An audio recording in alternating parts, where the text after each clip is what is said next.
Researchers led by the Scripps Institution of Oceanography at the University of California have found that the world's oceans are taking in much more heat than we ever thought before.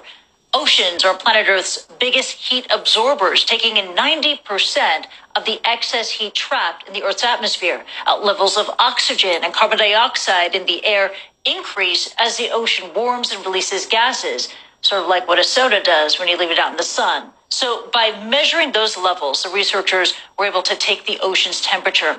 The new study estimates that the ocean has absorbed 60% more heat per year than previously thought. Joining me now is one of the co-authors on this study, Laurent Boppa. He's a professor at École Normale Supérieure. He joins us live from Paris. And so thank you for joining us. Your study says, once again, that oceans have absorbed 60% more heat per year than previously thought. What are the implications for climate change here? So the implications are not pretty bad news. In fact, it means that the climate sensitivity, the way the Earth responds to our emissions, is probably higher than what we expected. And with the world's oceans taking in, absorbing, and storing more heat than previously thought, what does this mean for our oceans, these vast bodies of water and ecosystems? Yes, and it's also bad news for the ocean itself, bad news for the ecosystem. So there's this direct effect of warming on the ecosystems with migrations of populations, with effects on coral reefs, bleaching events, etc., etc. But this additional heat, this additional warming has also implications for ocean currents, for example, water masses, and then that could affect the entire food webs in the ocean. And the heat that has been absorbed and stored by the oceans, can it eventually come back out?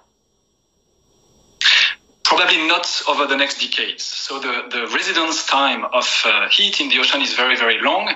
That's because the ocean circulation is very slow. So if you take deep waters in the North Pacific, for example, they haven't been in contact with the atmosphere for hundreds of years, maybe 1,000 of years. So because of this long residence time, probably it will stay a long, long time in the ocean. But that's also part of the inertia of this system. So climate change is not only about the next decades to the end of the century, but it will affect the Earth for centuries and millennium after that.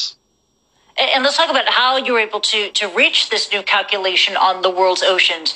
Are you confident that it is very precise, or do you feel that more work is needed?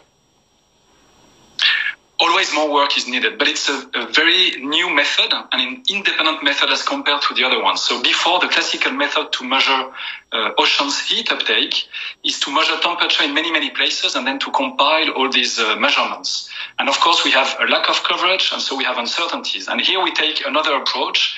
We measure, as you said, concentrations in the atmosphere, and these gases somehow they witness heat uptake by the ocean. And because the atmosphere is well mixed, we don't need as many measurements than in the ocean to witness ocean's heat uptake. Study co-author Laurent Boppa joining me live from Paris. Laurent, thank you so much. Take care.